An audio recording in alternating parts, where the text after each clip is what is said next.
Sri Gurubhyo Namaha. Welcome to our Saturday online Kashmir Cultural Heritage Awareness Series. Today is our 57th week. We are very pleased. Srimati Kamakshi Kalyanasundram is joining us again from Connecticut, USA for our prayer. Kamakshi ji has appeared before in our series.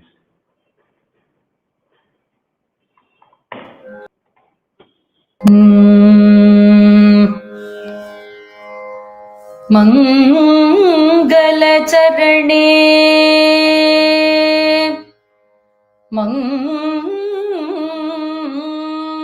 मङ्गलवदने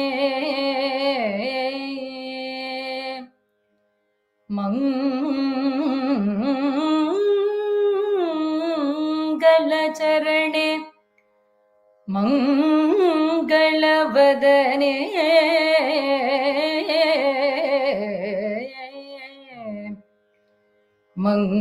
मङ्गलदायिनी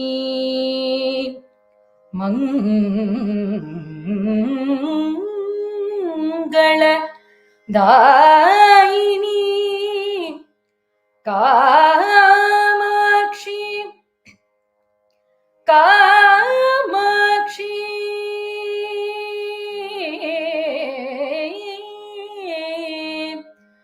Kamakshi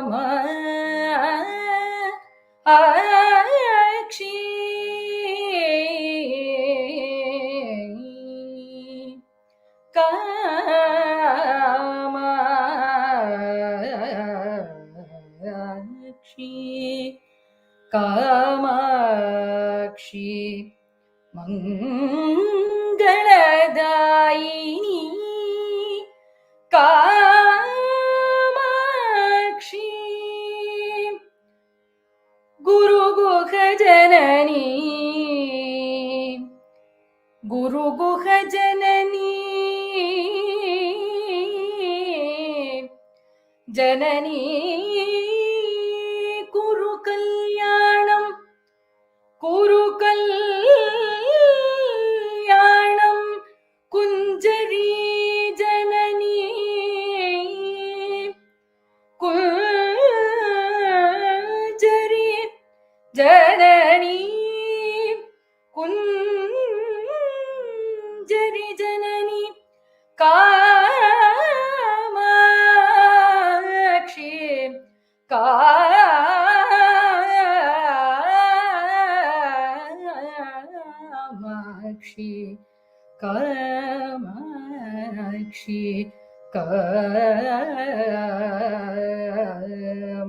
Kamakshi Kamakshi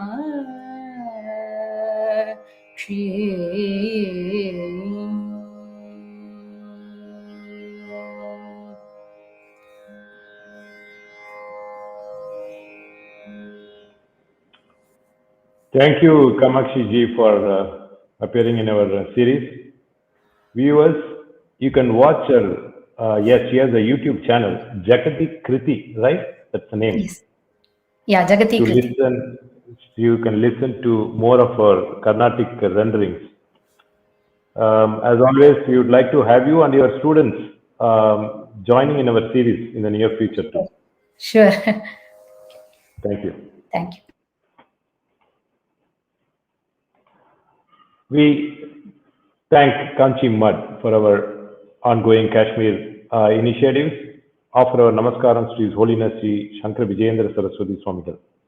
Kanchi Mud has always been in the forefront, modestly working with the sole aim of national integration, spiritual enlightenment, and preserving the uniqueness of Kashmir. As we know, Kashmir is our cultural heritage. We are very pleased to welcome Sri Kishan Kemmu for his presentation today, that is Kashmir, the Changing Dynamics. Just a brief intro about Kishan ji. He was born and brought up in Kashmir and his initial schooling in Srinagar, followed by Masters in Management Studies from Birla Institute of Technology, Pilani. He is now settled in Mumbai. He has been a marketing professional and worked in the private corporate sector for about 40 years, handling different marketing functions in several companies from different industries. After retirement as the chief marketing officer from a multinational company, he is associated with few companies as a marketing consultant. Presently, Kishanji is the president of Kashmiri Pandits Association, Mumbai. He has been associated with this social, cultural, and community service organization for the last 35 years and on the board of trustees of the association for the last 15 years. And one more important thing is, he is the son of Sri Motilal Kemmu, a renowned author, playwright, and a theatre personality who devoted his life for preserving the art, culture, and language of Kashmir and was honored with numerous state level and several national awards, notably the Sahitya Academy Award, Sangeet Natak Academy Award, Padma Shri, and Varisht Nagrik Saman. Kishan has prepared a wonderful presentation, being a marketing guy, and I just had a glimpse of his slides, which looked more like a recap of what we have done and moving forward. I requested him to consider appearing again as this may exceed more than 1 hour today. And hopefully he will consider joining us again on October 1st. Kishanji, thank you for joining us and please take over. Namaskar, Namaste, Vanakkam, and good evening from Bombay. Mr. Shankar, thank you very much for this opportunity. And I would also like to express thanks to Kanchi Kamakoti Sangam and Madhyam Dharma Sangam. And thanks a lot to Mrs. Kamakshi Sundaram for a wonderful rendition to begin with. What a beginning. Thank you very much. To begin with, I would like to share a screen. I think, let me check whether it's not visible there. Can you see the screen? Yeah, see, this is the one? Yes, the Kashmir, the changing dynamics with a map of J&K. Well, I don't know whether we can blow it like in PowerPoint. I can, but I can't see myself, so I wanted to know whether this is visible or not. I Oh, can't see yeah, myself. it's there. But let me see whether we Okay, could. then I will change it to a slideshow mode.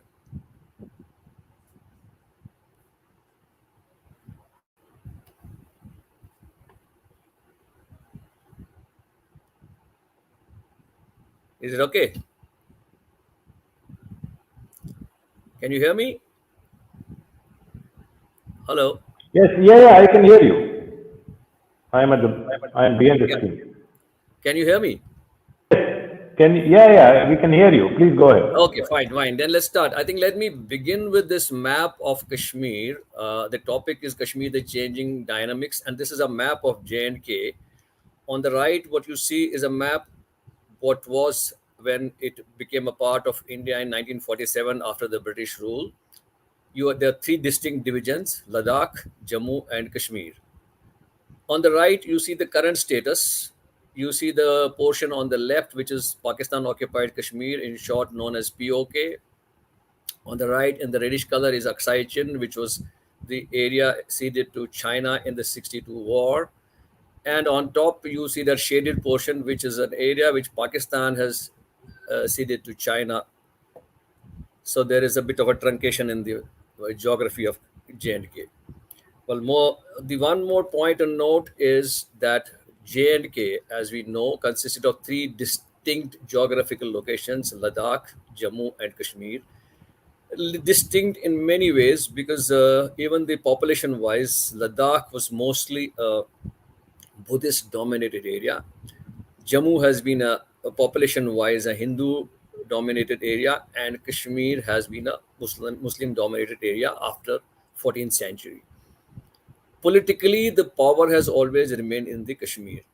And the other point to note is that the Kashmir conflict or the Kashmir problem, which we have been referring to for most of the independent India period, pertains mostly to Kashmir only. There was never an issue with Jammu or Ladakh. Now, I would like to quote here two paragraphs from Valley of Kashmir, written by Walter Lawrence, who was a commissioner from the British period in 1895. I start. Perhaps no country furnishes so curious a record of constant change as Kashmir, and it's a matter of surprise under rapid transition of governments varying in race, religion, and language, the people of the valley should have retained their peculiar nationality unimpaired. The frequent changes of rulers and the absence of continuity in the administration have had a powerful effect on the character of the Kashmiris. But the incidents of the physical history of the valley have also done much to unsettle the people and to make them suspicious and incredulous. Among the incidents of physical history, I shall include fires, floods, earthquakes, famines, and cholera. And it's hardly to be wondered at that a people constantly liable to these calamities should be skeptical and doubtful as to whether things were ordered for the best. The Kashmiri always gives me the idea that he has just recovered from a fright, or that he is daily expecting some great disaster, and hardly a day passes without a reference being made to the curse under which the people have fallen and to the sin which gave rise to this curse. This is from Valley of Kashmir, Walter Lawrence.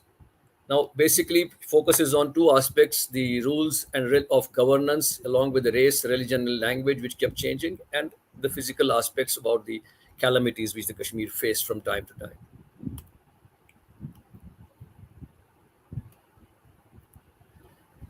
Now we see the changes along the historical phases. For purpose of this talk, I have divided this into 8 periods: the ancient history, then the Hindu period, which goes up to 1343 AD, the Muslim period, which actually is starts from 1343 to 1819, about 500 years, but that can further be broken into three parts. The first, the Muslim period, known as Sultani Kashmir, then the period of Mughals, generally known as Padshahi Chagati or Shahani Mughlai, and then the last, the period of Pathans, which was known as Shahani Durrani.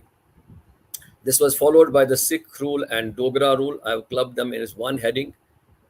Then we come to 1947 partition, and from partition to 1990, the period of independent India, and lastly 1990, the genocide, the seventh exodus of Kashmiri Pandits. Now, for sources which used are the Nilmat Puran, well-known Kalhan's Raj Tarangani, which covers the history about Hindu kingdoms and Buddhism up to 1148 AD. The Jonaraja's Raj Tarangani, which extends up to 1417 AD and covers up to Zainul Abidin's rule. Sri Varajaina, which goes up to 1486 AD. Then that of Prajabhat, which covers up to period of Akbar's conquest of Kashmir, 1586 AD. Then Persian historians of Kashmir, Hyder Malik, Muhammad Azim, Narayan Kul, etc., which cover up to Mughal rule. Tariq of Birbal Kacheri and Gulzari Kashmir of Diwan Kriparam, which cover the Sikh rule and the Dogra rule. And Valley of Kashmir, which I have already mentioned, by Walter Lawrence, who was the settlement commissioner of British in the year 1895 AD. I'll be referring to Valley of Kashmir more often. The reason being because Valley of Kashmir itself has referred to all the other sources above. Now, if we start from Nilmat Puran, the ancient history, there have been sessions in the past, so I will run through this quickly. The Kashmir was known as Satisar, the lake of goddess Sati. It was a huge lake, long time ago. Then it said, the legend goes that Kashyap Rishi, the saint Kashyapa, prayed to Lord Shiva and asked for a piece of land. He got a boon. Then Lord Vishnu, in the form of Varah Avatar, pierced the mountain at Varahmula. Today, this place is known as Baramula. And at this place, the water flowed out and the land emerged, the land which became Kashmir Valley. It got known as Kashyap Mar after the sage Kashyapa. Did you change the slide? No. Okay. No. Just wanted to check. Then Kashyap Mar gradually changed to Kashmar and then on to Kashmir. Now, scientifically, geologists have also confirmed the emergence of Kashmir Valley from a lake which burst at Baramula, and they attribute it to a massive earthquake. And this is confirmed by the existence of lacustrine deposits known as karevas in the local language, which are there as a matter of proof. Again, quoting from Valley of Kashmir, what Walter Lawrence says, he refers to the glorious past of Vedic Hindu Kashmir, says, by studying the percept of Nilmat Puran, the Brahmins were unable to rout the demons, and Kashmir became permanently inhabited about the 20th century before the Christian era. In another para, he says there's enough historical reason to believe that Kashmiris were Shaivites from the earliest period. Not mentioned which period, but earliest. Now we'll quickly run through the glorious past of Kashmir of this period with a reference through its ancient temples and then some kings.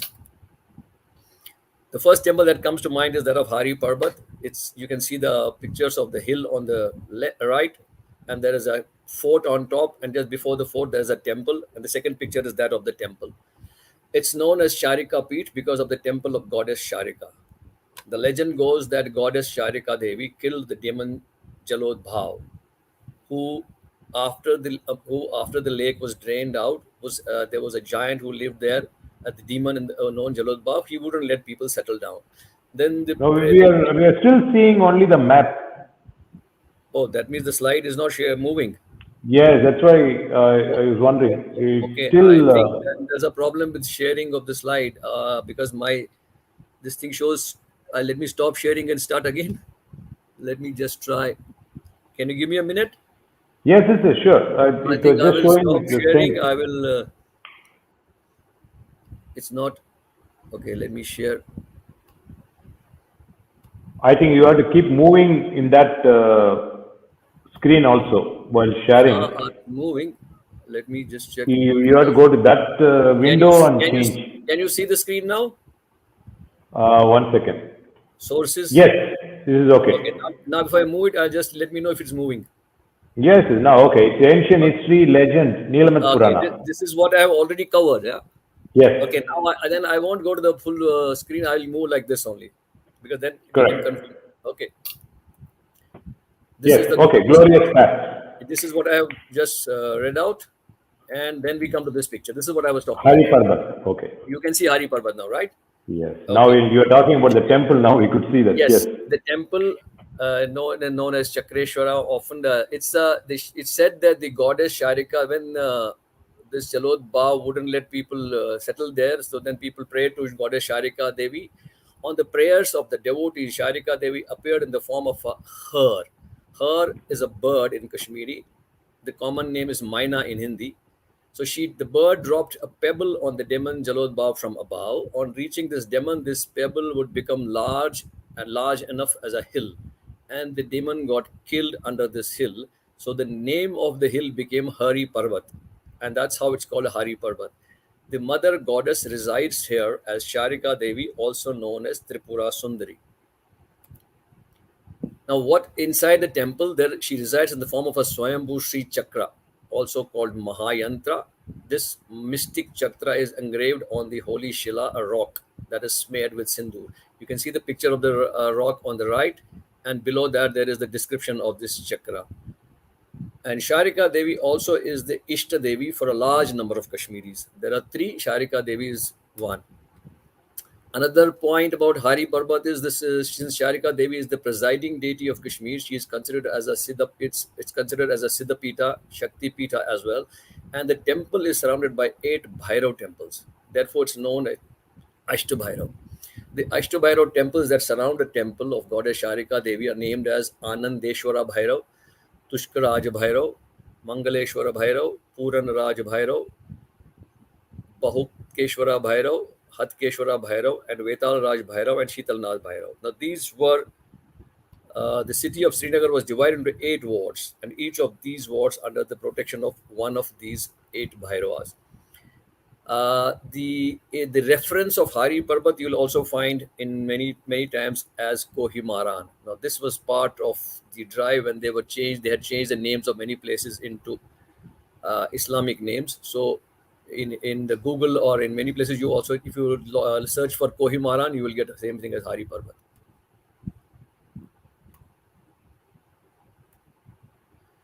The next temple that we look at is Kheer Bhavani temple, a very popular temple. There's a legend behind this temple also. It's situated at Tulamola village in Gandarbal district, a mystic water spring, and in the midst of the spring there is a marble shrine of goddess Kheer Bhavani.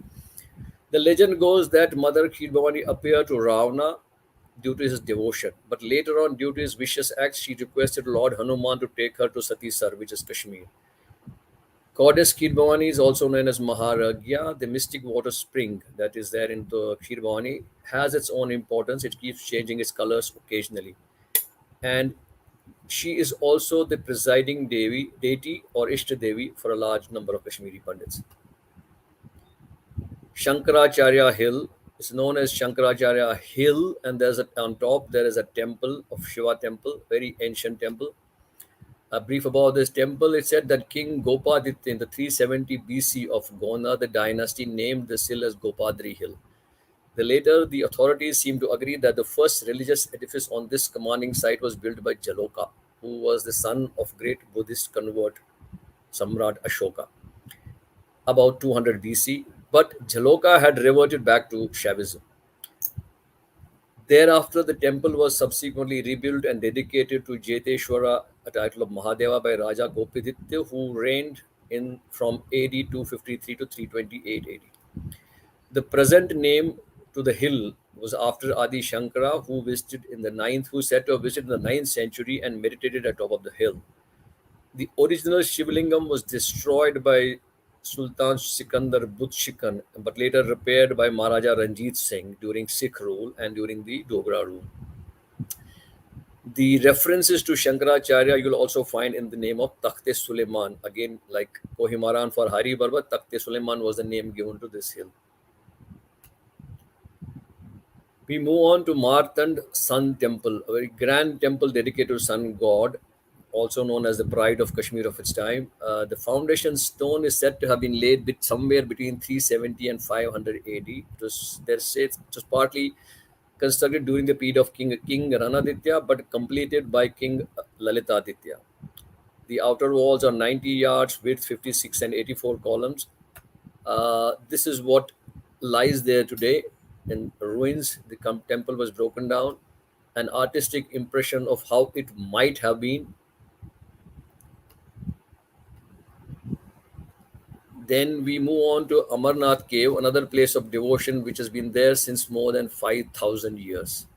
According to Neelamat Puran Amarnath Mahatmya, it was here that Lord Shiva narrated the tale of immortality to Goddess Parvati. Before revealing the truth about the immortality, Lord Shiva, as a preparation, left his Vahan vehicle Nandi, the bull, at Pahalgaon, that time known as Balgaon, which became Pahalgaon later on. Release the moon at Chandanwari, still goes by the same name. The snake at Lake Sheshnag, still goes the same name. Lord Ganesh at Mahagunush Parvat, that's how it's called today. It was Mahaganesh Parvat originally. Panchbhuta at Panchatarani, that is the 5 elements of earth, water, air, fire, and sky at Panchatarani. And finally, he created Rudra, Kalagni, and ordered him to set afire and eliminate every living thing in and around the holy cave. Then Lord Shiva took Parvati goddess inside the cave to tell her the Amar Katha. But as a matter of chance, one egg which was lying beneath the deer skin remained protected. The pair of pigeons which were born out of this egg became immortal, and having listened to the secret of immortality, that is Amar Katha. As Lord Shiva has revealed the secrets of immortality to his wife Parvati in the holy cave, therefore the place had been named as Amareshwar. Amarnath is a name which gradually, these two pictures are of the Amarnath, the cave on the left, and inside the ice lingam which gets formed during the season. As per the religious belief, the lingam grows and shrinks with the phases of moon reaching its height during the summer months. This ice lingam reaches its full size on the moon day and then begins to wane and disappear on the no moon day. By its side, there are 4 to 5 ice formations resembling figures of various deities, including that of Parvati and Ganesha. Lord Mrityunjay is considered to be the god of immortality. The renowned ice links of Amarnath and the cave are a natural symbol of this form of Shiva.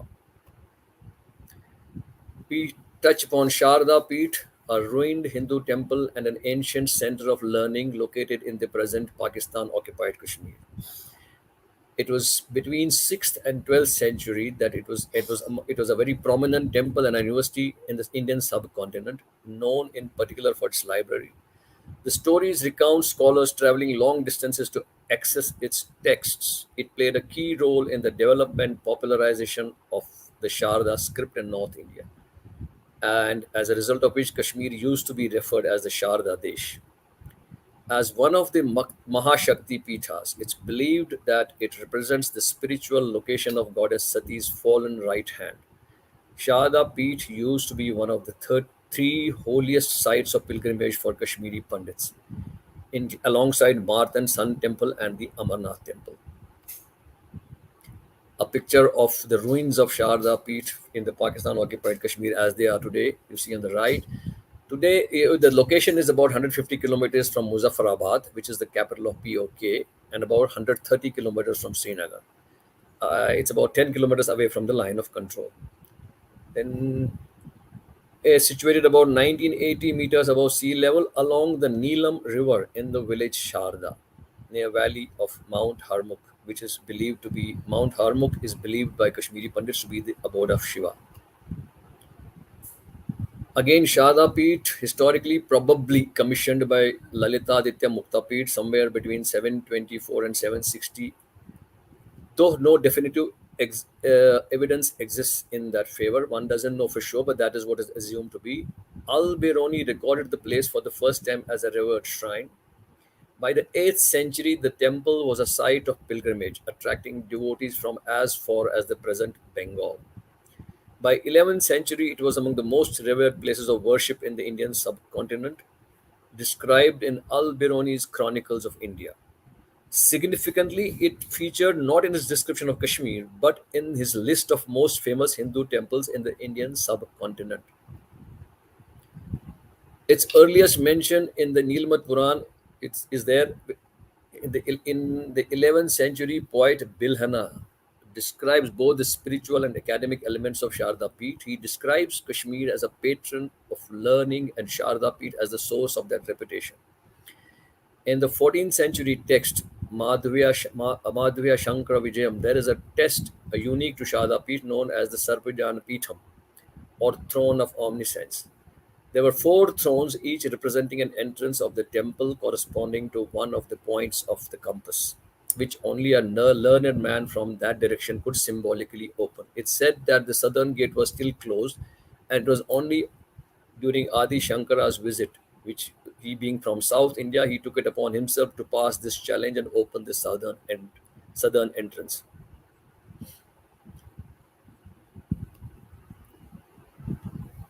It's believed to be one of the earliest shrines dedicated to Shaktism. Kashmiri Pandits believe that the goddess Sharda, worshipped in Sharda Peeth, is a tripartite embodiment of the goddess Shakti, Sharda, which is the goddess of learning, Saraswati, goddess of knowledge, and Vagdevi, goddess of speech.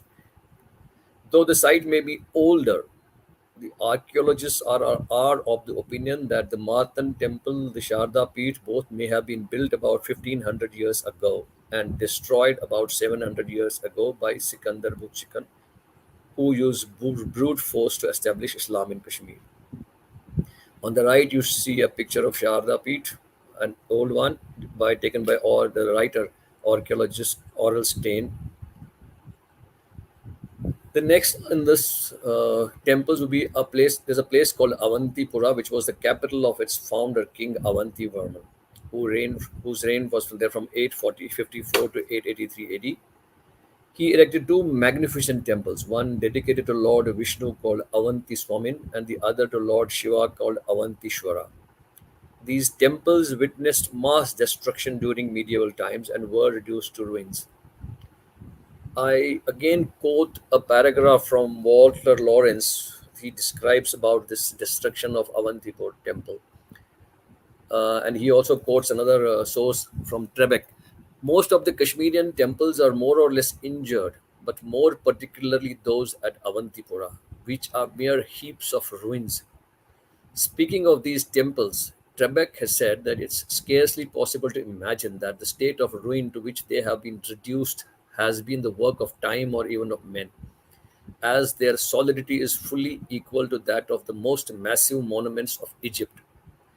Earthquakes must have been the chief agent of their overthrow. This was the assumption of Trebek, but Lawrence disagrees, and he says, I have quoted this passage to show the utter confusion that characterizes the ruins of Avantipura temples.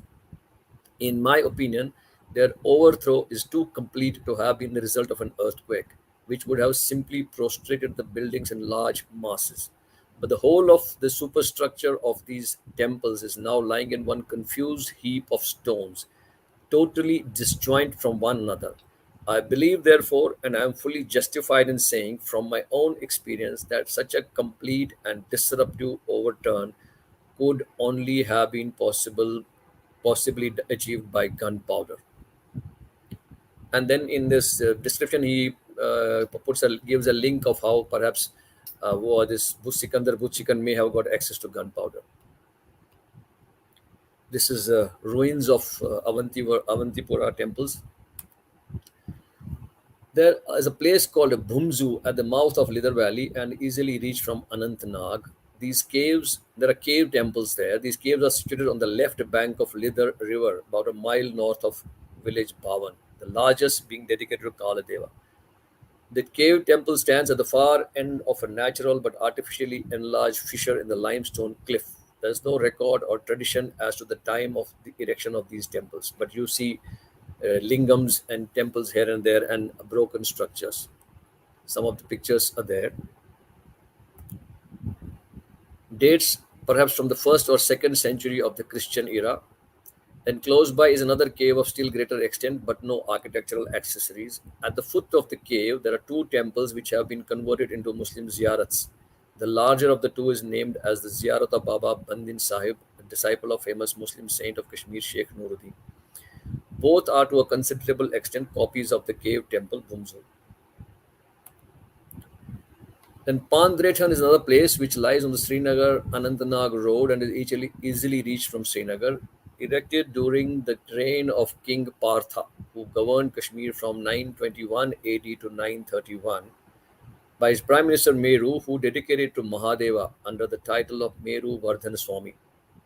What is unique about this temple is its stone roof, chiseled out of a single stone and inventively carved. The modern name of Pandrechan is a corruption of Sanskrit Purandisthan, that is the old capital.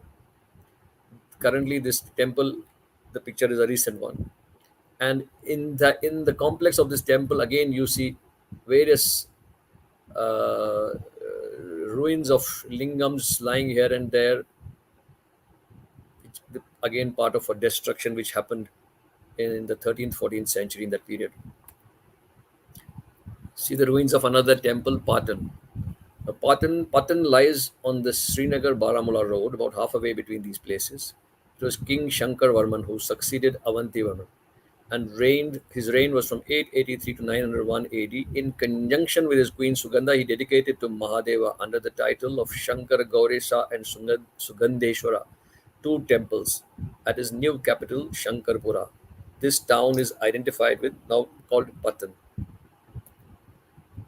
Payach is another place where there again you see very ancient temple. This is ascribed to King Narendra Aditya from 483 to 490 AD. The sculptures over the doorways are defaced, but apparently represent Brahma, Vishnu, and Shiva, and Goddess Durga. The cella, 8 feet square, has an open doorway on each of the four sides. It is composed of only 10 stones, the four corners each being a single stone. The sculptured tympanums and over the doorways are four others, while two more compose the pyramid roof. The lower of these being an enormous mass of 8 feet square by 4 feet in height. Total temple is made of 10 stones. The roof has been partly displaced, and because an attempt was made by the Pathans to take it down and remove it to the city, the interior is still occupied by a large stone lingam. Vangat. About 3 miles north of Vangat, far from all human habitations, are some ruined temples. In antiquity, these ruins are supposed to rank next only to those of Shankaracharya at Bhumzu and at Payach. They are in two groups situated at a distance of 100 yards from each other and consisting respectively of 6 and 11 distinct buildings. In close proximity is the sacred spring called Nagbal, and by it the footpath which leads up to the heights of Harmukh, to the mountain lake of Gangabal, which was a celebrated place of pilgrimage. A great festival used to be held annually about the month of August, which was attended by thousands of Hindus from all parts of Kashmir. We see some of the ruins of those temples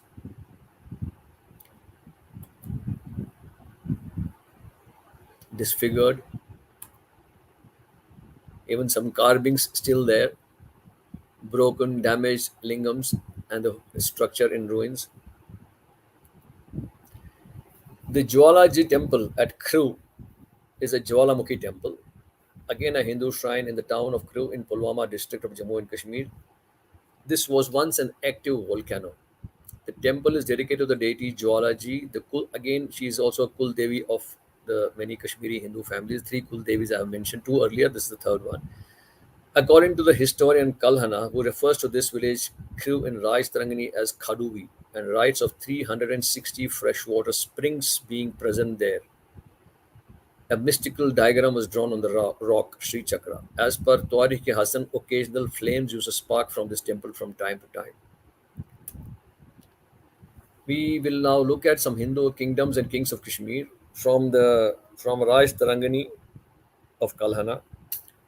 Gonanda I, perhaps a Rajput king who lived somewhere between 2500 BC and 1400 BC.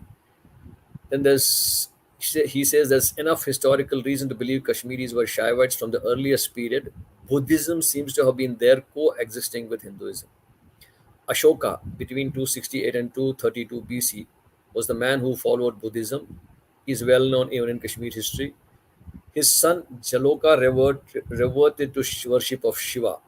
But a little later, the Buddhists again gained strength under the auspices of Kushan kings, Kushka, Jushka, and Kanishka.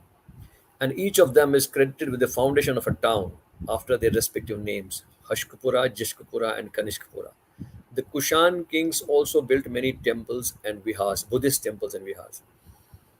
It's said that Kanishka had held a Buddhist council in Kashmir somewhere around 78 AD. But they say it's also mentioned that the Nagas took offense and destroyed many of the Buddhist Nagas, and Pisachas were the earliest inhabitants. And then there was another, as per the legend, then there was some agreement between Nagas and Brahmins, which was achieved by Kashyap Rishi, and then the place was resettled under certain norms, which is described in the Nilmat Quran. Now, it is believed that the Nagas took offense and destroyed many of the Buddhist centers by rolling down boulders of ice from the mountains. At last, Chandradeva, a descendant of Kashyapa, interposed and restored the rights of Nilmat Puran. The next name remembered in the legends of history is that of wicked King Mihir Kula, somewhere around 515 AD, and this prince was considered cruel as death. However, followed by King Gopaditya, who was a pleasant contrast to the bad Mihir Kula. Gopaditya did much to purify the Brahmins of Kashmir and to advance their interests. Then there's we are running through selectively some portions of history from Kalhana's period. The legend of great famine during King Tunjina's reign. Then there was Matrigupt, who was appointed as king by the great Vikramaditya of Ujjain. Raja Pravarsan is said to have founded Srinagar, in the center of which was a hill of recreation. Karkota Empire between 625 and 885 AD was a powerful Hindu empire that originated from Kashmir. It was founded by Durlabh Vardhana during the lifetime of Harsha. The dynasty marked the rise of Kashmir as a power in South Asia. Lalitaditya, the most famous king of Kashmir, who ruled between 697 and 738 AD, he was the son of Raja Pratapaditya. Shortly after his succession, Lalitaditya is said to have gone off on a tour of conquest through Asia. This, after subduing kings of India, he turned his attention to Central Asia, and he was victorious everywhere. Returned after 12 years to Kashmir by way of Tibet. He raised a mighty column at Paraspur and built the temples in Mardand. He made fine canals and reclaimed by drainage large areas of swampland. He yearned for more conquests and left Kashmir for Central Asia towards Uttar Kuru. The Kashmiris besought him to return, but he died in Turkestan after a reign of 37 years. This is a picture which is there on WhatsApp and in Facebook, which generally gives an idea about uh, the rule of King Lalitaditya Muktapid. You see, most of northern central India and the Persian and Tibet parts were also under his influence. Generally, he is also referred to as the Alexander of Kashmir.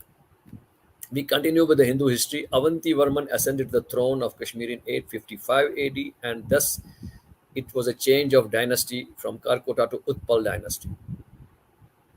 It is said that Adi Shankara visited Sharda Pit in Kashmir during the late 8th century or early 9th century. But these dates can be contradicted because there is a theory which says that the years mentioned by Raj in Kalhan in Raj Tarangani are about Saka year, not Salivana year. And if one goes deeper, there could be a difference of about 600 years between what is mentioned. But we don't, in this, I'm not going deeper into that because I'm going by the dates that are generally accepted. King Avanti Varman ruled between 855 to 883 AD. He was not a conqueror like Lalitaditya, but he built several towns and temples and brought peace and prosperity. And his rule is regarded as the golden period in the history of Kashmir. Avanti Varman's son, Shankara Varman, was also a great conqueror and is remembered by temples of Patan. While going through the Hindu period of Kashmir, it will be incomplete unless we make a special mention of one of the most outstanding and greatest sons of the soil, Acharya Abhinav Gupta, between 950 and 1016 AD. He was a philosopher, mystic, and aesthetician from Kashmir. Abhinav Gupta was born in a Kashmir Brahmin family of scholars and mystics and studied at the schools of philosophy and art of his time under the guidance of as many as 15 or more teachers and gurus. His important contribution is in the field of philosophy and aesthetics with his famous Abhinav Bharati commentary on Natya Shastra of Bharat Muni. He was also an important musician, poet, dramatist, theologian, and a logician, a personality who exercised strong influence on Indian culture. Abhinav Gupta in his life completed over 35 works, the largest and the most famous of which is Tantra Lok, an encyclopedic treatise on all the philosophical and practical aspects of Kaula and Trika, today popularly known as Kashmir Shaivism. Raj Tarani also mentions about the rising powers of Palas, Dhamars, Tantris, Deviras, Langas, Khashas, and Thakurs. And it seems that when the kings of Kashmir no longer invaded their neighboring states, in India, their soldiers sick of inaction, sometimes turned to civil war. In the succeeding period of rule, it's important to mention Queen Dida, who merits special interest. This remarkable woman was daughter of King of Lahore, Punj, today known as Punj, a granddaughter of King Bhima of the Kabul Shahi dynasty. She was the wife of King Shemagupta, in whose reign she already exercised much influence on the affairs of the state. After his death in 958 AD, Dida ruled Kashmir as the guardian of her minor son Abhimanyu. It is said that during her time, Mahmud Ghaznavi twice tried to capture the valley, but the fort at Lohar, remarkable for its height and strength, proved impregnable, and he had to abandon. The Sultan had to abandon his quest. Dida's rule lasted for 23 years. Her son Abhimanyu died quite early, and after his death, he was followed by Nandigupta on the throne. Presumably, she got Nandigupta and his brother killed and proclaimed herself to be the ruler in 1980 AD. The peace with which Didarani, as she was now known, Kashmir seems to have enjoyed under this strong queen, soon gave way to protracted periods of internal strife. She died in 1003 AD and left the throne of Kashmir to her family in undisputed succession, as her children had died young. She transmitted the crown to Sangram Raj, who was the son of her brother Uday Raj, the ruler of Lohar, Punj. After him, Avanta was chosen as the king, who was followed by his son Kalasha. After Kalasha's death, Harsha succeeded him somewhere around 1089 AD to 1100, and thereafter during Uchal's reign, it's said that his ministers and petty chieftains acted like highwaymen. His brother wished a civil war in the kingdom, and his treasury was empty. Thereafter, the history of Kashmir is like that of a civil war, and the Dharmas, who were well skilled in burning, plundering, and fighting, became a terror for the country. We now come closer to the end game of the Hindu kingdom. 11 kings are said to have ruled over Kashmir between 1155 and 1390 AD. The successors to the throne were weak and indolent and did not contribute significantly to the progress and development of Kashmir, unlike their forefathers. It was actually during the reign of King Simhadeva, who ruled between 1305 and 1324 AD, and some rulers before him, that many Muslims and other outside elements entered Kashmir from the passes in the north and found shelter within the Hindu rulers. The Hindu kingdom, which lasted for so many centuries, ended in 1320 when Raja Simhadev was the king. We'll, we'll come to the end game. During the reign of Zulqadir Khan, known as Dulch the Tartar, who had invaded Kashmir, the helpless Simhadev fled to Kishtwar, a nearby kingdom. The Tartar Zulu, as he is commonly known, slaughtered people, took slaves, and set fire to the city of Srinagar. But after an occupation of 8 months, Zulzu, who had depopulated the valley, found provisions scarce, and tried to get out of Kashmir by the passes leading from the south through Kulli Narwao Valley. But a snow blizzard overtook him, and he and his army and the Kashmir captives, which were about 20,000 men, women, and children, perished. That place is known as Devsar Pass and also referred to as Bhattasagar. Jonaraja, the Kashmiri historian, who described this period as Pralay, wherein the rivers and streams turned red with human blood. Ramachand, who was the commander of Simhadev, had been trying to keep up some resemblance of authority in the valley, when Zulzu departed, he moved down to Indra Court and drove out the Gadis who had come in from Kishtwar on a raid. Ramchand had with him two men, foreigners, who were destined to play an important part in the history of Kashmir.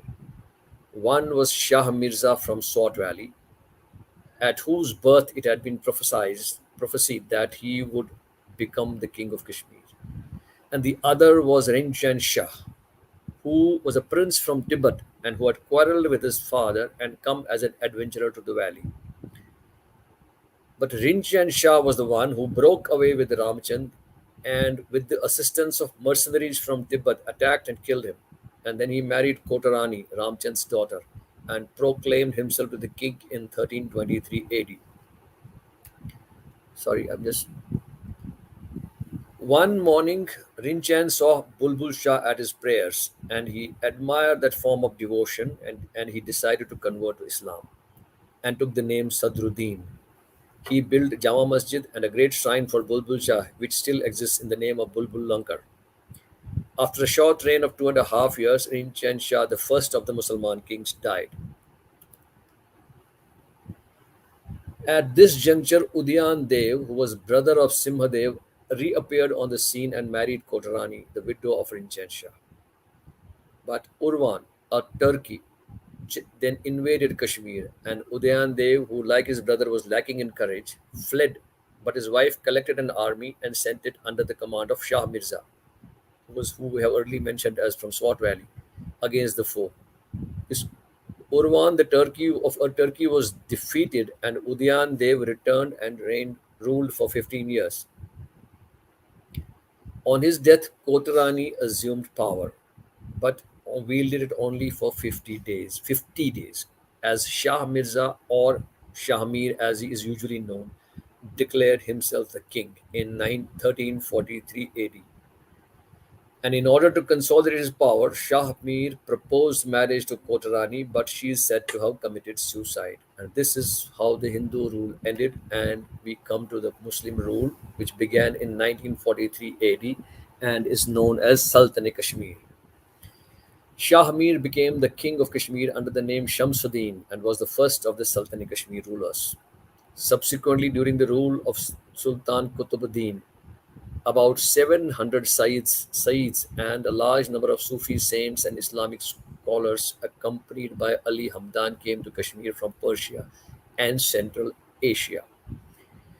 In 1394, Sultan Sikandar, this is who became known as Sikandar Butchikan or the iconoclast, came to the throne and soon earned the name of Butchikan or iconoclast from intense zeal he showed in destroying the grand old temples which the Hindu Rajas had bequeathed to Kashmir before that. He attracted learned Muslims to his court, among others Muhammad Khan Hamdani, the successor of famous Shah Hamdan, who added fuel to the fire of the king's fierce zeal. He enforced the famous code of Shah Hamdan, on the lines prescribed by the second Sunni Caliph Umar.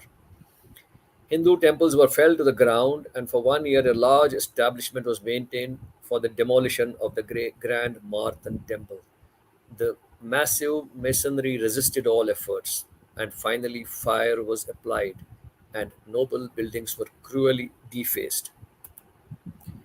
The famous code of Shah Hamdan on the lines prescribed by second Sunni Caliph, which he implemented, what did it say? Some of the things we list here: that Muslim rulers shall not allow fresh construction of Hindu temples and shrines. No repairs to existing temples and shrines will be allowed. Hindus shall not use Muslim names. They shall not ride a harnessed horse. They shall not move with arms. They shall not wear rings and diamonds. They shall not deal or eat bacon. They shall not exhibit idolatrous images.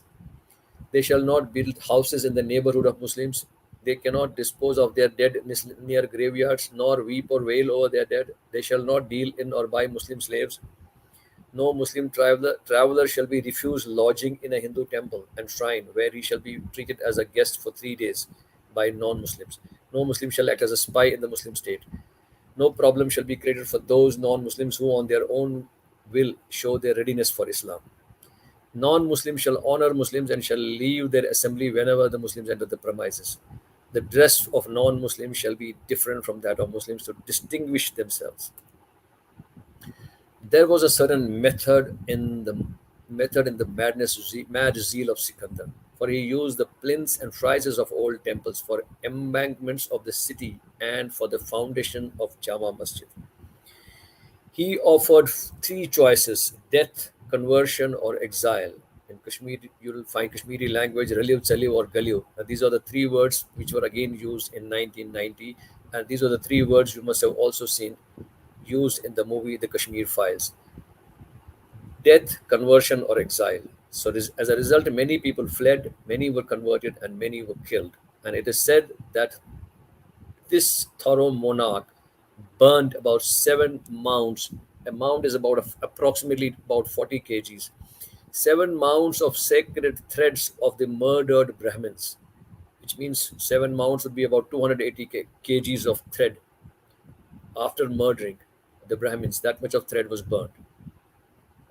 Not contented with that, all books of Hindu learning which he could lay his hands on were sunk in the Dal Lake.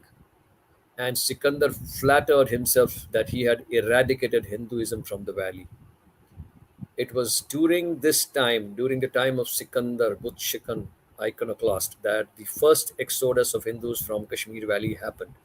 Conversions, deaths, and exodus. The first exodus happened during this period, 1343 AD to 1586 AD. We, while we talk about this period of persecution, death, conversion, we also must remember Laleshwari, a Grange saint which was born and existed during that period. She was also known locally as Lal Ded, a Kashmiri mystic of Kashmir Shaivism school of Hindu philosophy. She was the creator of the style of mystic poetry called Vatsun or Vaks.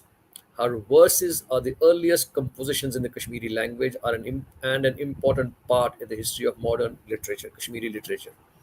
She was known by various names: Lal Ded, Lalla Arifa, Lal Didi, and Yogeshwari. She is said to have left home between the age of 24-26 to become a disciple of spiritual leader Siddha Srikant or Siddha, who was a Shaivite. As part of her religious education, she traveled alone on foot, surviving on alms, and before becoming a teacher and spiritual leader herself. Laldat's works, drawn from influences and languages that made contact with the Indian subcontinent in her period, drawing from Sanskrit, Islamic, Sufi, and even Sikh cultures. She continued the mystic tradition of Shaivism Kashmir, known as Trika.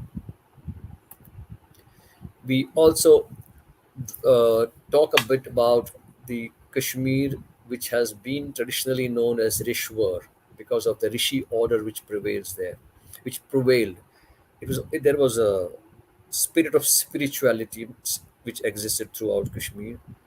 You see, among the saints, you had Utpal Deva in the 9th century, Abhinav Gupta in the 10th century, Laleshwari in the 13th century, Arupa Bhavani in the 14th century, and many more who preached Shaivism. You also had Sufi saints, Bulbul Shah, Mir Syed, Ali Hamdani, who preached Sufism. Now, this Rishi order, when we say Rishwar, War is a garden. So, whole Kashmir was known as a garden of saints. The Rishi order is a religious tradition concept for the mystical teaching or spiritual practices associated with the religious harmony of Sufism in the Kashmir Valley. The Sufi saints of Rishi order influenced Kashmiris and its culture. The prominent Rishi of the valley include Rish Mir Sahib, Nund Rishi, also known as Sheikh Nuruddin Wali. The Rishi order made an important contribution to Kashmiriyat, the ethnic, national, and social and cultural consciousness of the Kashmiri people. The 17th century poet Baba Nasib sums up the impact of Rishi order thus. I quote, "The candle of religion is lit by rishis. They are the pioneers of the path of belief. The heartwarming quality of humble souls emanates from the inner purity of the hearts of the rishis. The Vale of Kashmir that you call paradise owes a lot of its charm to the traditions set in vogue by the rishis." The rishis and the Sufis were focused on seclusion, with emphasis on meditation. They were the ascetics involving in the abstinence from worldly pleasure. We continue with Sultanate Kashmir period. The next king which is remembered is that of Zainul Abidin, who succeeded the throne in 1417 AD, and he is remembered as a great king. His long reign of 52 years is even quoted by the Kashmiris as the happiest period of their history. He built many bridges and constructed many canals. The chief glory of this great king was his tolerance towards the Brahmins. It's most probable, Dr. Otto Stein quotes in his book, the most probable that by the time of King Zainul Abidin, all Hindu inhabitants except the Brahmins had adopted Islam. It would stem more exact to use henceforth the term Brahmin instead of too general Hindu, which means either the remaining converted or got killed, and what was left after this period was perhaps only Brahmins among the Hindu castes. The king repaired the wrongs inflicted on Hindus by Sikandar. He remitted the jizya tax on Hindus, taught them Persian, and encouraged them by grants of land and in many other ways. He repaired some of the Hindu temples, among others the temple on the Shankaracharya hill, and he revived Hindu learning. The results of this religious tolerance was the return of exiled Pandits, and in their train came many Brahmins from the south. The official language of the country had changed from Sanskrit to Persian during his period, and Pandits, to their credit, quickly adapted themselves to the use of Persian, in the writing of which their descendants became proficient. Actually, there's a story which correlates and says why he became such a nice king. Was apparently it's said in one version that he was a Muslim king, but inside his heart there was a Brahmin, because it said that he had once fallen sick and nobody could cure him. All the his physicians almost gave up, And then one saint walked into his kingdom and said he would give him his life provided he agreed to his terms. The, the saint somewhere he will transfer his life, his spirit into that of the king, but his body has to be preserved. It seems the king agreed, but when he recovered, he destroyed that body. So it's said that inside him it was the spirit of that saint which prevailed upon him to do all the good things. The Zalullah bin conquered Tibet and Punjab and established his kingdom from Peshawar to Sarhind. In Kashmir, he had serious difficulty with the mischievous Chucks who had sprung into sudden notoriety. He ruled Kashmir well for 52 years and left behind him the reputation of a mild, generous, and accomplished prince. His son Haji Khan, who succeeded to the throne about 1469 AD under the name of Hyder Shah, lost power to the Chucks. The Chucks are supposed to have come from the country of Dadistan, from north of Kashmir. The Chucks were Shias, and for the first half of the 16th century, they gradually increased their power, subdued their rivals, the Magris and Rainas, and the second wave of persecution happened during the period of the Czechs, and the second exodus of Hindus from Kashmir happened during the reign of Sultan Shafi Shamsuddin Iraqi, who restarted oppression of Hindus. In 1556 AD, Ghazi Khan, the son of Qazi Chak, was practically king. The nominal kings of line of Shamsuddin were mere puppets. Ghazi Khan was a tyrant. He was followed by his son Yusuf Khan. Yusuf Khan's son Yaqub Khan was the ruler in 1582 AD when Akbar, Mughal king, made his first attempt on Kashmir. He got together a force of Bombas, and this Yaqub Khan got together a force of Bombas and Kukas who lived in the Jhelum Valley and defeated the Mughals with great loss. Though it is said that it was actually the scarcity of food in the invading army and the heavy rains which made the country impassable and thus helped the rout of the Akbar's troops. But after his temporary success, Yaqub Khan became so cruel to the Hindus and Sunnis that he sent representations to sorry, he became cruel to Hindus and Sunnis that they sent representations to Akbar and who promised them religious tolerance and the abolition of the slave trade. We now reach Mughal period because Mirza Qasim was dispatched, Akbar dispatched Mirza Qasim with a force to Kashmir via Rajouri in 1585 AD. And Yaqub Khan moved out to meet him with an army largely composed of malcontents who deserted him and moved over to the Mughal side. The Mirza Qasim and the Mughal force reached Srinagar in 1586 AD. From the year 1586 to 87, the valley passed from the period of sultans of Kashmir into the hands of the Mughal emperors. Akbar is said to have visited Kashmir three times and built the fort on Hari Parbat. It is said that the fort on Hari Parbat was commenced with the view of attracting the Kashmiris back to Kashmir, whence they had what they had fled in the troubled times of the Czechs. His successor Jahangir loved Kashmir, and it is said that when on his deathbed at Bahramgala, when he was asked what he wanted, he said only Kashmir. We continue with the Mughal period, which lasted from 1586 to 1752 AD. Jahangir's numerous visits to Kashmir were marked by the construction of lovely pleasure gardens, and he set a fashion which was followed by his nobles.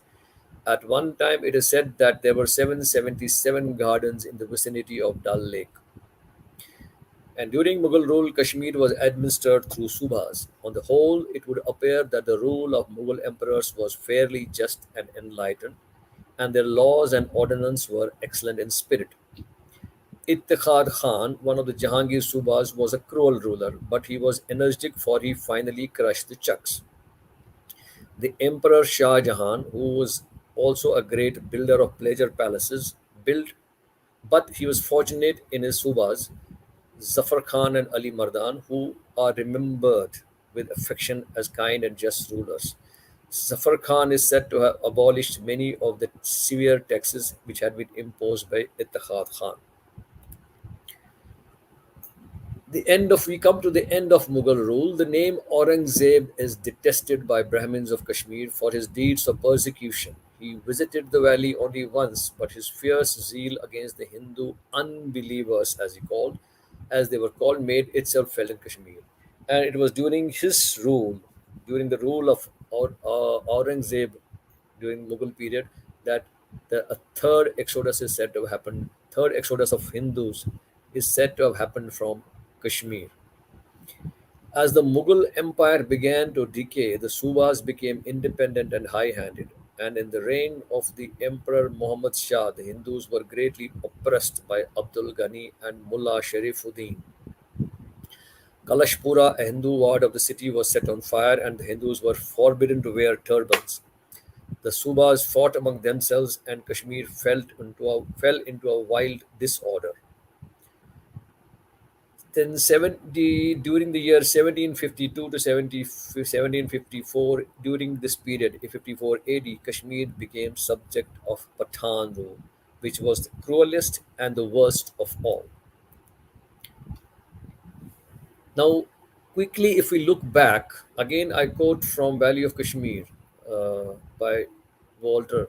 The Hindu period must have been one of the great magnificence. Splendid temples and fine public works were constructed.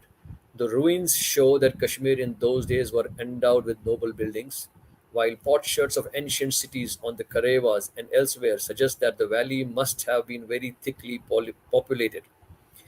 As Hindus living under Hindu kings, their lot must have been fairly happy, and irrigation canals testify that the Rajas did not spend all their wealth on temples, but had some thought for the cultivators. During the Sultani Kashmir period, other than the period of Zainul Abidin, there is little else that is healthy or pleasant. Czechs were in all probability as much foreigners as Mughals or Pathans, but in terms of civilization, they were inferior to both. The Mughal period, excluding the times of Aurangzeb and one or two cruel Subas, must have possessed many elements of happiness for the valley. Unquote. We move to Pathan rule now. Pathan rule between started in 1752 AD and continued till 1819 AD, nearly 140 years. The period of Shahane Durrani was a time of brutal tyranny. Men with interest were appointed as governors who wrung as much money as they could out of the wretched people of the valley. Wealth had to be accumulated rapidly as no one knew. None of the governors knew for how many days they would be there in control, and when their time would period when would they would be called back to Kabul, and would have to make room for new needy favorite of the hour. Amir Khan Jawan Sher was perhaps the best of the Pathan rulers only because he built Amira Kadal.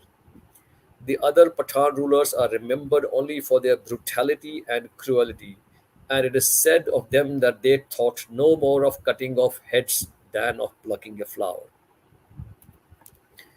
The first in the rank of oppressors comes Asad Khan, who boasted that the savage Nadir Shah was his prototype. It was his practice to tie up the Pandits two and two in grass sacks, sink them in Dal Lake, and as an amusement, a pitcher filled with filth would be placed on their heads, and the Muslims would pelt the pitcher with stones till it broke, and the unfortunate Hindu being blinded with filth. The Pandits who formerly wore moustaches were forced to grow beards, turbans, and shoes were forbidden. The jizya or the poll tax on Hindus was revived. Many Brahmins either fled the country or were killed or were converted to Islam. Asad Khan to Madad Khan to Mir Hazar, the governors of Pathan rule. It was from bad to worse to worst. Leather bags were used instead of grass hacks for drowning of Brahmins. And the fourth exodus of Hindus happened during the Pathan rule. Atta Muhammad Khan was the terror for Brahmin parents who, rather than allow the degradation of their daughters, destroyed their beauty by shaving their heads or cutting off their noses. The oppression became so endurable that Kashmir turned with hope to the rising power of Ranjit Singh, the Lion of Punjab. In 1814 AD, a Sikh army advanced by Pir Panjal range, and Ranjit Singh himself watched operations from Punch. However, a false rumor was started by the Raja of Rajouri that the van of Sikh army had been routed by Muhammad Azim at Hirpur, and the whole Sikh army fell back in orderly retreat. Elated by his success, Muhammad Azim now gave himself up to the delights of torturing Brahmins. Pandit Birbal Dhar, one of the leading men of Srinagar, escaped by stealth and got out of Kashmir with his son Rajkak. They reached Lahore and begged Ranjit Singh to come to the assistance of Kashmir. Muhammad Azim, on hearing of this, sent for the ladies of Birbal Dhar's family. Birbal's wife committed suicide, but Rajkak's young bride was made a Musalmani and sent to Kabul. She was converted. Muhammad Azim got alarmed when he heard of the success of Birbal's mission to Lahore, and he departed hurriedly for Kabul, leaving his brother Jabbar Khan as governor. The persecution of Hindus during the Muslim rule of about 500 years was so intense that Kashmiri Hindus had to resort to forced migrations and exoduses from time to time. It is believed that at one time the valley was left with only 11 Hindu families. Then comes the Sikh Dogra rule, which came into existence in the year 1819 and continued till independence of India. In the year 1819, Mr. Devan Chand, Ranjit Singh's great general, accompanied by Raja Gulab Singh of Jammu, defeated the Pathan governor, with little difficulty and entered Shopian. It must have been an intense relief to all classes in Kashmir to see the downfall of the evil rule of Pathans. Moti Ram was the first Sikh governor. Hari Singh and Pandit Birbal were associated with him in the government. Hari Singh quickly brought Bombas and Kukas to their senses, and Moti Ram, by his just and humane conduct, restored confidence in the valley. In the year 1825, Kripa Ram was governor. He was mild, self-indulgent man, and Sher Singh, the reputed son of Ranjit Singh, became a nominal governor in 1835. He was followed by Colonel Mia Singh, Sheikh Mayuddin, Imamuddin in 1845. In March, it was in from after Sikh rule, we gradually moved to the Dogra rule. It was during March in 1680-46. Kashmir and the hilly and mountainous country situated eastward of the river Indus and westward of river Ravi, which had been ceded by the Sikhs to British government in lieu of indemnity, was made over to Maharaja Gulab Singh for the sum of 75 lakhs of rupees. Maharaja Gulab Singh thus became the first Dogra ruler of Kashmir, and it was entire Jammu and Kashmir, including Ladakh. He was a man of great vigor, foresight, and determination. His first care was to safeguard his new property against the restless Bombas. And with this view, he established forts which commanded the Koi Watavan, a pass of evil repute, and completely held the road over the Nasti Chana mountain. Maharaja looked carefully into the revenue administration of Kashmir. Gazing at the valley from a hill, he said that one part of was mountain, one part underwater, while the remaining land was in the hands of Jagirdars. He very soon altered this, and by dint of untiring industry and by strict supervision of his officials, made the most of the revenues of the valley. He repressed opposition and crime with a stern hand and was universally feared and respected by his subjects and servants. He spent much of his time in Kashmir and was an able, just, and active ruler and a fairly wise landlord. The condition of the people improved, and after many years, some confidence was inspired in the permanence of administration. He was a good friend to the British government during 1857 and died in that year.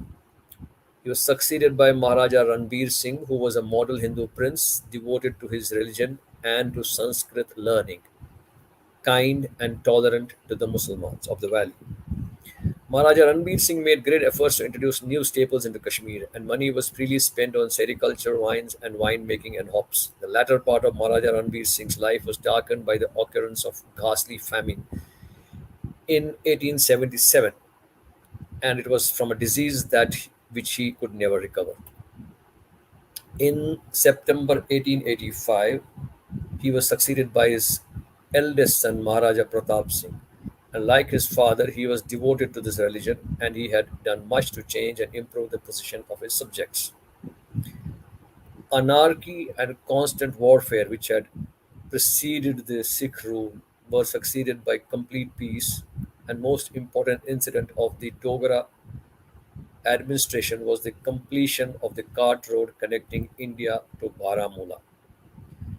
Maharaja Hari Singh, the Dogra king, ascended the throne of Kashmir in 1925. We must touch upon the communal riots which happened in 1931. Again, we in the pre-independence era. It was 13th of July in 1931, which is a unique day in the history of Jammu and Kashmir. Why is it unique? Because Hindus observe this day as the Black Day, while the Muslim organizations observed it as the Martyrs' Day. The background lay that British didn't like the then Maharaja and wanted to create a distrust amongst the majority population. The genesis of this incident of 13th July laid in the impression created that the then Maharaja had allegedly disrupted Muslim worship in Jammu province. A public meeting was convened by the Young Muslim Association on June 21, 1931, at Srinagar to forge unity in the Muslim leadership of the time. An unknown person started shouting anti Hindu slogans. He delivered a highly electrifying and inflammatory speech against the Maharaja, inciting the Muslim community to rise and revolt. His name was Abdul Qadir Khan, and he belonged to the Pathan family of Rampur and was associated with the pan Islamic movement of Maulana Jamaluddin Astrabadi. And it is also said that he was the cook to a British administrator and had been brought to Kashmir specially for this purpose. As a result of this speech, he was booked under sedition charges and arrested. A large number of people were drawn to the court to watch the proceedings. Sensing trouble, the venue of the trial for 13th July was shifted to Central Jail, Srinagar. About 5,000 people assembled to witness this trial. The sessions judge arrived around 1 p.m. when the public was preparing for offering noon prayers. The crowd tried to enter the compound of the jail, and the denial infuriated them. And besides shouting slogans against the Dogra rule, they demanded the release of Abdul Qadir Khan. The mob resorted to violence by pelting stones, resulting in lathi charge and firing. 21 agitators died. This news spread like wildfire, and the atmosphere got surcharged and resulted in the mobilization of mobs in greater numbers. Communal fires were ignited, and Hindus became the victims of this mad frenzy. The shops were broken open, and looted. Rioting spread to different parts of the city. Hundreds of houses and shops were ransacked, and Hindus were violently beaten. These riots left 3 dead and 163 Hindus wounded. This was a turning point in the Muslim movement of Kashmir, and the ideology became emphatically communal. Kashmir from 1931 onwards, 1931 entered into a new phase. This event divided the people of state on religious, regional, and ideological basis, and this was perhaps the first communal riot that took place. And this riot led to the fifth exodus of Hindus from Kashmir. The next phase in the changing dynamics of the Kashmir Valley is that of the partition. The partition of India sadly led to a major communal conflagration and a human tragedy of humongous proportion in the entire Indian subcontinent. The events of partition impacted people of Jammu and Kashmir as well. The Pakistan army, with the support of its tribal nomads called Kabilis, raided Jammu and Kashmir. This is generally referred to as Kabali raid. This happened immediately after independence in September 1947. This Kabalis and the Pakistan army had hoped to get support from local Muslim population and annex Kashmir. They did succeed in some parts of the border areas, especially Mirpur, where the army generals, some of the army officers of Maharaja's army killed their own supervisors and joined hands with the Muslim army, the Pakistan army. This army partially succeeded by annexing a part of the state territory today under Pakistan control called Pakistan occupied Kashmir, with Muzaffarabad as its capital. In reality, the Pakistani forces had entered deep into Kashmir Valley, Baramulla via Muzaffarabad, and came almost unchallenged to Shaltang and Kamarwari on the outskirts of Srinagar city. Hindus living in Muzaffarabad, Mirpur, and Poonch districts of erstwhile Jammu and Kashmir state were driven out of their homes and massacred. 38,000 Hindus and Sikhs were killed, 25,000 in Mirpur alone. Houses burnt, properties looted. The Maharaja Hari Singh apparently had dreams of independence for his state, and he was dilly-dallying on signing of the instrument of accession. With his limited armed forces, he was in no position to stop the onslaught of the invading armies. Accordingly, as per the provisions of Independence Act of India of 1947, exactly on 26th October, Jammu and Kashmir state acceded to India and became part of the Indian Federation. At the specific request of Maharaja, Indian armed forces landed at Srinagar and the invaders were made to retreat and driven out of the valley. The invaders had, in their misplaced acts of adventurism, committed heinous acts of loot, rape, and murder, which left deep scars on the psyche of the local Kashmiri inhabitants. Brutal killings in Muzaffarabad, Mirpur, Baramulla, and neighboring areas led to another exodus, the sixth exodus of Kashmiri Pandits, Kashmiri Hindus in 1947. And from 1947 to 1990, this exodus continued in a way, though in a slow manner. Now we touch upon the period between 1947 and 1990. Pandit Nehru, the Prime Minister of India, referred the matter to UN. UN recommended plebiscite under a four-step plan that included Pakistan withdrawal from occupied portion of J&K, then the reduction of Indian army in J&K, ensuring peaceful atmosphere, and reverting back to pre-1947 levels. And this was to be followed by plebiscite. However, this never got implemented. The J&K Assembly was constituted. Sheikh Mohammad Abdullah was the fifth on 5th March appointed as the Prime Minister of J&K state, and Dr. Karan Singh, the son of exiled Maharaja Hari Singh, as its Sadr Riyasat, a constitutional head. Article 370 granting special status followed, and a separate flag and separate constitution was granted. Between 1950 to 51 to 53, you had the rule of National Conference. In 1953, there was a conspiracy hatched, and Sheikh Mohammad Abdullah challenged Indian state, wanted a Swiss-type independent Kashmir. He was dismissed and arrested in 1953 under sedition charges, and Bakshi Ghulam Ahmad became the Chief Minister of Indian National Congress. 57 to 62, Bakshi Ghulam Ahmad continued as the Chief Minister. In 1962, we had the China War. China also annexed and occupied Aksai Chin area in Ladakh. Thereafter, Gilgit and Baltistan, as we showed in the map earlier, were handed over to China by Pakistan. In 64, some sort of agreement seemed to have been on the cards, but Pandit Nehru died. In 65, you had India-Pakistan war. Pakistan lost, and you had Tashkent agreement. Perhaps a solution to Kashmir could again have been discussed and sought that time, but Prime Minister Shastri died. 65 to 75 were the periods when in the valley of Kashmir, the plebiscite front and Jamaat Islami started operations. During 67 to 72, we look at it was the National Indian National Congress which was in power. In 71, we had a war again with Pakistan. Pakistan lost. Bangladesh got separated. and the truncated Pakistan as a nation over the years became more and more dictatorial and autocratic. The continuing political instability in Pakistan ushered a new brand of jihadi Muslim fundamentalism, which played a pivotal role in sponsoring and masterminding terrorism all over the globe.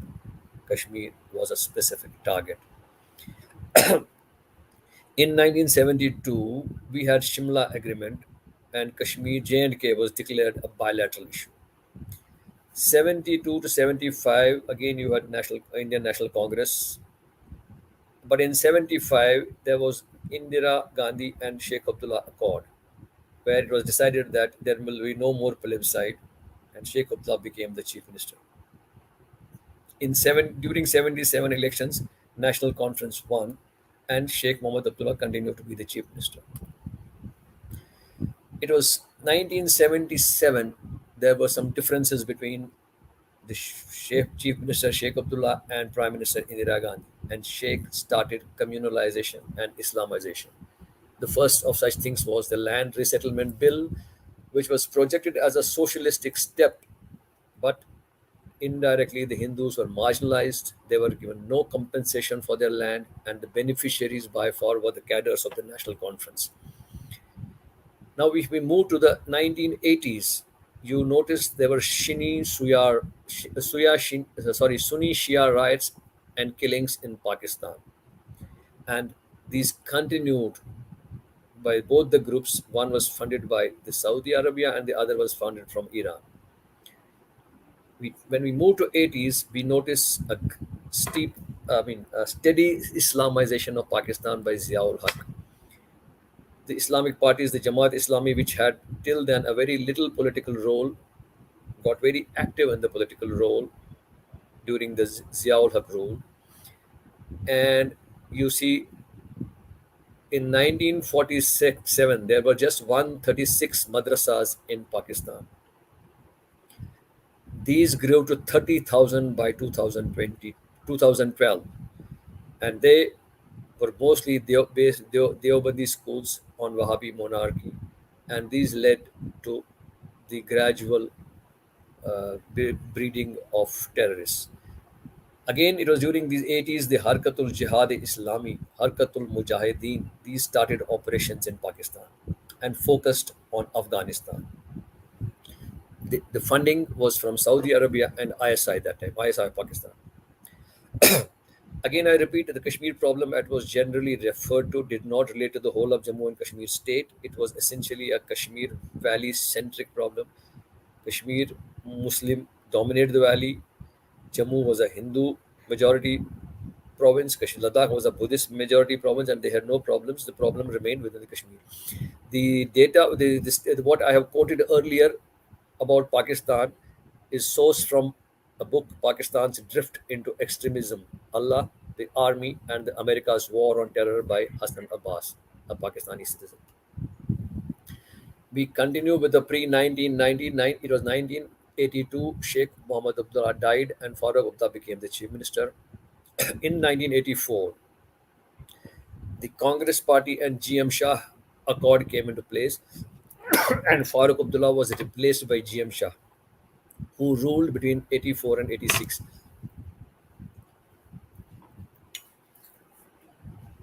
Just a second.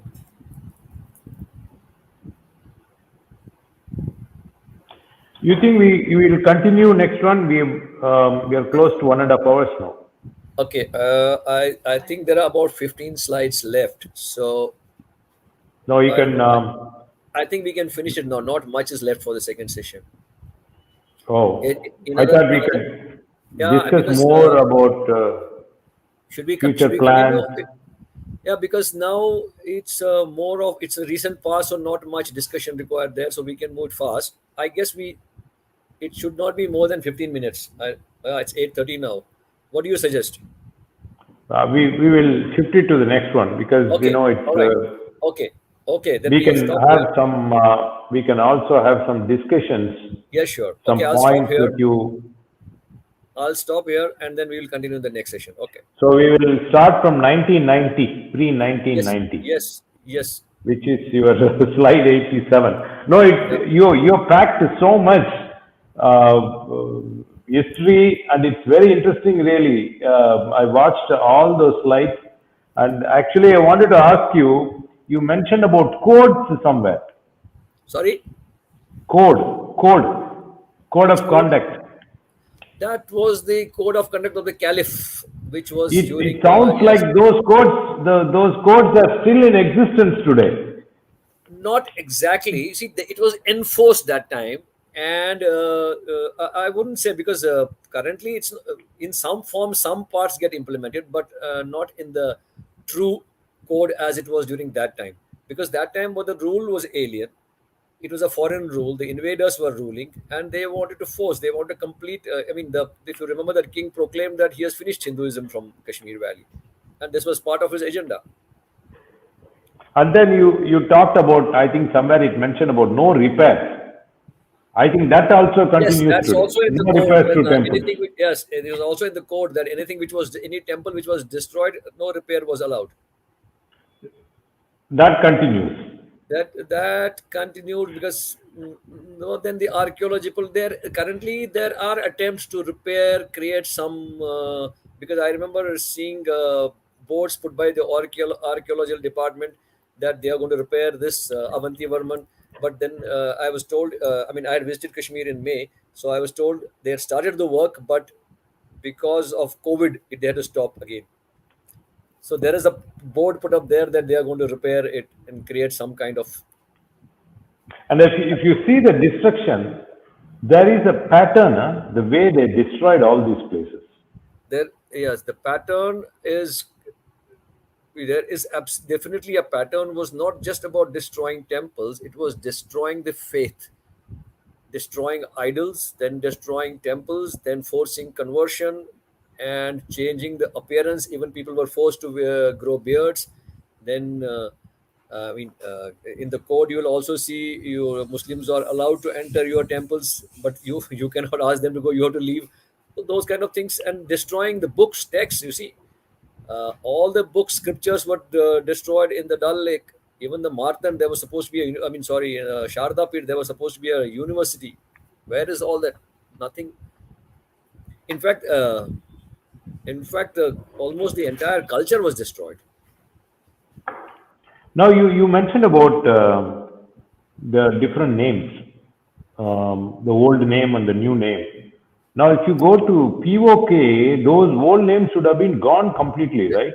Everything would Yes, have been changed. yes, And there is no way to even trace back any of them. At least here you can refer, yes. and Here we those can are trace. See, forgotten. there have been from time to time these attempts have been made. For instance, you'll see a well-known city in Kashmir Valley in India, Anantnag. It's got another name called Islamabad. The Shankaracharya Hill, which I have always known as Shankaracharya Hill, I have also seen it's called the Suleiman thing, and the other one Hari Parbat is called Kohimara. So there, these names have been given, and these are names are mentioned even in the book, not just recently. It's mentioned in the book published in 19th century, 1895, during the British rule. So that means No. While people say that not much has been done, I would think that the fact that we are discussing all this today, that itself a great turning point, right? We are able to cover all this and make people aware what's going on. Don't you see. think? Yes, I would agree. In fact, when I move to the second part, I will touch upon what is the current status. Therefore, there is a sea change. This is all this persecution happened in that period. Then the gradually, though a question is from 47 to after 1947, it was the Indian government. Things should have changed. Things were better in the sense that if I go back, I have lived there from up to 76. Now, we never thought 1990 would happen. I could never imagine that 1990 could actually happen, that another exodus will happen. It was impossible to think. But it did happen. Why did Yeah. it happen? In the second part, I will come to that. Why it was allowed to happen, what caused it, how did it happen, and what's happening today. In my reading is things are changing. The whole No, of but at some 19. point you also mentioned there are only about 11 families left, correct? Yes, At some point I heard. it is in the memory of people, and it is also recorded in one of the history books that at some stage only 11 Kashmiri families were left in the valley. And it is also in the I mentioned about the saint poetess Laleshwari. There's a reference to 11 families in her poems also. So it is said that the exodus was to such an extent that at one stage only 11 families were remained.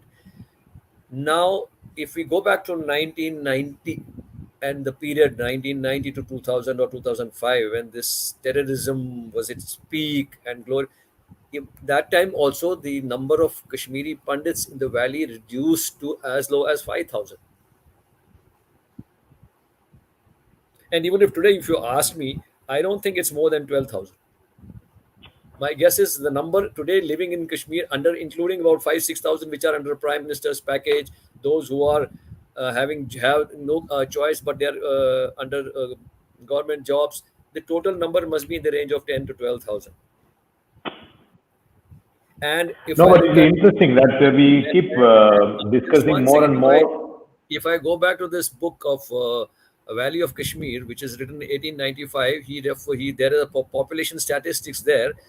The population of Hindus that time was 20%, and it reduced to about 2% by 1990. No, but I can tell you one thing that your presentation covers sensitive points because somebody is trying to hack our system now. I don't know if you're seeing, Oh, I it didn't know. happened before also. Yeah. That the entire audio was shut down. I don't know how it happened. Now all sorts of filthy messages are going here. That's an indication that somebody is getting into and the sensitive material is being projected and the truth is being told. That's another indication. I could That's see that now. perhaps. Okay. So Okay. we are going to continue this. We are not going to stop this. So your next presentation, let us pick it up from there and then we will review some of the current scenario. It's very, very important. So all this what you talked about are covered in history books. Yes, it's from history books, except the for post-British era, which is from uh, general knowledge for all of us have read, and it's there in the newspapers. It's been there in the news and all the current information. The past is from history books. Now being a marketing guy, after this presentation usually results in a sale, right? You conclude a business. So I'm hoping that after your presentation, people view this and work on a solution. Yeah, Let's hope so. yeah. And thanks once again. We will see you on October 1st from Yeah. where we left today. And I'm sure at that time, let's see, they blocked all the messages. People are not able to post. There are a series of messages going on. I don't know whether you see that. Oh, I That's an can't. indication that your Yeah, there are no presentation messages. I has can't see any messages. sensitive. Yeah, there's a lot of sensitive information going on. People can't Oh, tolerate that. there's a lot of crap actually, nonsense messages I can see. Yeah, that happens when sensitive material and the truth is being spoken. Yeah. So thank you once again, and I will see you in about 2 weeks' time, and a lot of hard work and your presentation material that you prepare. Yeah, so nice of you. Thank you very much, and we'll meet again soon. Thanks a lot.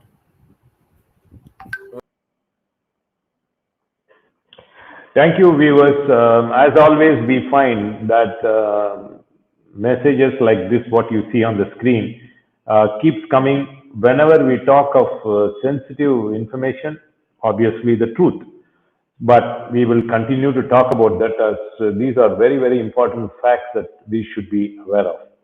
So we thank, as always, Kanji Mutt, all the channels for streaming our presentation, VDSP associated with us from the beginning, who are involved in all the streaming activities, Dinamalar for publishing every week about our coverage, Saturday series. Till we meet next Saturday with a new topic that we will announce soon, we will conclude this program. Jai Jai Shankara, Hara Hara Shankara.